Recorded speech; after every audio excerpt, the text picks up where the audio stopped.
So hello again. You guys all deserve a round of applause for yourselves, if I can, without dropping my things. Because I think one of the things about the pandemic is, we're so excited to be together, but we've all forgotten how to sit, right, for a very long period of time. So if you need to stretch in this last, and stand up, please do, because I know it has been a long journey. And this whole last year has been a very long journey. And I just want to now switch to thinking about the future, but with the reflections of our past year, and to celebrate the milestone that we can be together and still, also one of the new things is how to integrate people online and live stream with an in-person conference. We really couldn't do that 2 years ago very well, and now we know how to do that. So that's another thing to celebrate. But I also think we have to take a pause before we think about the future and really just think about where we've come from in terms of the things we have to heal from still. And we've had that discussion today. I think we've really connected with our why we do the work that we do in family-centered care. We've had some great ideas on the how we can get there, how we can do better. And now, in this final session, it's really about what are we going to do now? How are we going to take this forward? And so one of the things I think in taking it forward, I think we heard very much from our psychology and grief colleagues about this needing to heal. We still, the pandemic may be waning, but we still have a pandemic of fear and concern, and who knows, we could have more waves of actual infections as it evolves, so we need to coexist with that. And part of that will be the healing journey, and I think Yitza, with her permission, gave me some new language to which to talk about, and perhaps maybe one of our assignments for ourselves going home is to perhaps make ourselves a relationship graph with our own relationship to COVID, right? And talk about the lows of the time and what happened when, and some of the highs of what happened when, and the things that maybe were unexpected connections or things that we learned. Because we have to now trust ourselves to move forward with family-centered care.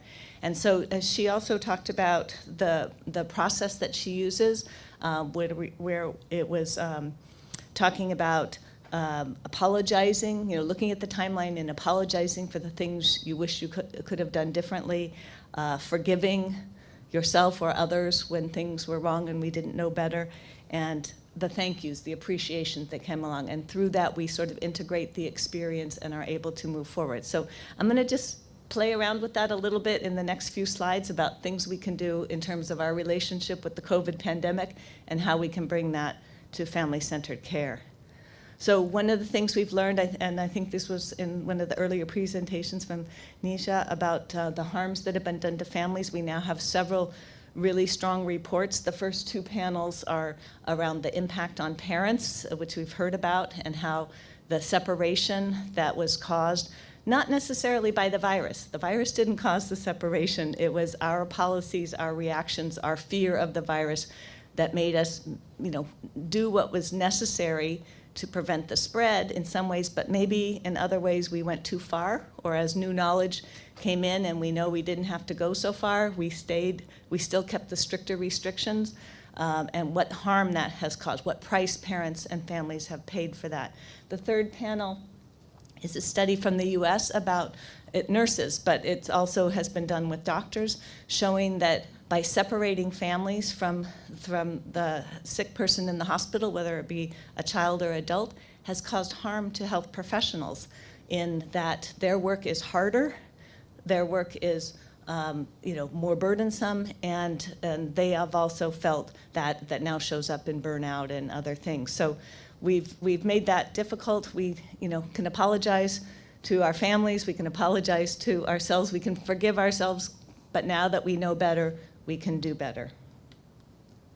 And I just love this quote. Again, I think we're now at this stage of realization and healing and trying to figure out where we go from here and integrate it. And I think this was stated very nicely, that we now, we need to now think about how we let go of our epidemic of fear and move forward into the future with better information and applying that. So what does a new family-centered care that is more resilient to pandemics in the future? Because there will be another virus, right? Or there will be some other, crisis or natural disaster or something that will come along and that will upset our current way of doing healthcare.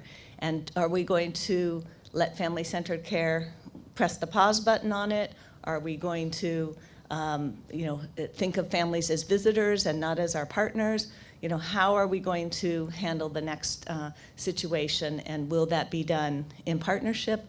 Will we be more resilient with our family-centered care? Will we have better systems? I hope yes. I hope that is our answer to that. So what can we do? We have our core concepts, and we have many more tools than we had before. And we have, solved some technology issues to help. We have a better understanding and appreciation about what it means to collaborate. We have the work of people like Professor Edward, who have really dug deep into knowing what families want and what would be helpful. We have the research on communication to fall back on as well about how to have the conversation. So what are the systems, the education, the partnerships that need to be put in place? We can do that now. Again, these are just some examples about how to think about families in the context of the everyday what that we do. So if, how do staff come safely to work? Maybe maybe there's a policy around vaccination or a policy around COVID testing for staff.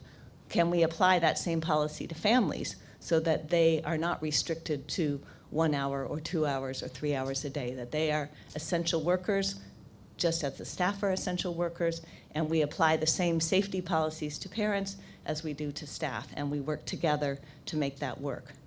Those are some of the things that we can do. Again, video solutions and technology are a wonderful way to bridge distance, and that's maybe one of the things on our timeline that was a highlight, because we had problems with caring for families at a distance already before the pandemic, and now we have some more solutions than we did before.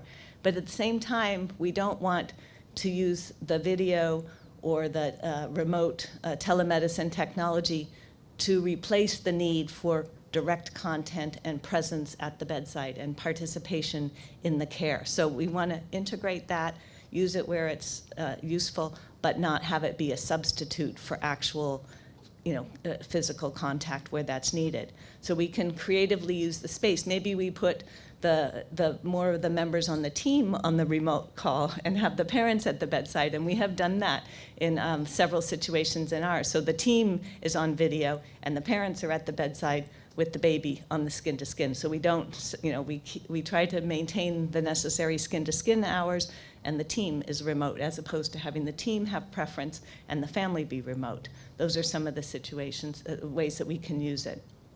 So we can think of those creative ways. And then again, it was also spoken about today around family advisory councils or child advisory councils, and bringing families into to integration and care, not just at the bedside, but throughout the healthcare organization. And this is an example from Sophia Children's Hospital in the Netherlands, in Rotterdam, where they did not, they activate, instead of telling the family advisory councils to go home and we'll call you back after the pandemic, they activated them and got them to come to extra meetings and do extra work to help with reviewing the policies around presence in the hospital, or to how we best communicate the ever-changing rules that are changing every day. They were an essential part of the disaster planning and the response team, not something that just got brought back when everything was calm. And they had some really exciting ways that they were able to preserve and protect family-centered care during the pandemic, and their outcomes, I think, show that the positive effect of that. Another example is from Canada. Again, these are more national solutions, and I will be challenging you as our call to action to think beyond the hospital walls. So Healthcare Canada, they actually, thank you, have really worked on the language about moving from families as visitors to families as essential care partners. And they've reframed their national guidance. And they were leaders in family-centered care before the pandemic, but now they've moved from, again, with their rebranding and rewording, essential together, and they've integrated families and made sure that families are present and found ways to do that safely in critical care units, in outpatient, in hospitals, and in long-term care facilities. So looking at a broad solution across all populations, across all care settings. And again, a lot of their guidance is available. So the resources are now emerging. So I know you will have your own ideas and creative solutions for this, but if you need inspiration or you want to see examples from others, they are now out there. And I have some resources at the end of my slide deck, which we'll share. Specific to neonatal, we've got some, and pediatrics, we've got some wonderful resources available. Again, the one on the right side, the Parents as Essential Caregivers, is from a number of US professional organizations. The Institute for Patient and Family Care has a very nice workbook and decision-making guide for integrating families at the organizational level. And I published with some colleagues from the Netherlands and Canada, and also Neil was part of this group. Again, some specific recommendations for NICU families. So those are all available resources. And just in final and closing, I just want to just think about this issue about advocacy and what we can do, taking us back to my first remarks about how children need not just a community, not just parents, but a whole society. We as healthcare professionals, as community partners, as interested citizens who want healthy children, we need to maybe move ourselves, and I speak to about myself as well, out of our comfort zone of our hospital or our community setting, and talk to our politicians, talk to our leaders, and really start to work with families around advocating for the resources as well as for the systems of care that will help bring all of these supports to bear. One example for us in the US is family leave, right? So again, it's not pandemic related, but one of our main barriers to family presence and for sick children is not having any paid family leave. We're one of the last high-income countries to not have universal paid family leave. And so it is only now, in these last couple of years that has really become something that is the business of the healthcare team. We need to use our power, our voice, in partnership with families to get that changed in our society. And you will find things in your area that are barriers to families, whether it be transportation, whether it be communication, whether it be language translation, or many other things that, you say, well, that's not my job, right? My job is just to take care of the baby at the bedside. But it actually becomes our job when we think about family-centered care, because we can't do our job at the bedside if those other barriers exist. So my last call to action for you is around thinking about how we can work together to solve some of those bigger issues that are affecting the way we deliver our care. So I guess one of the things maybe I should have disclosed in my early is that I tend to give you homework at the end of my talks.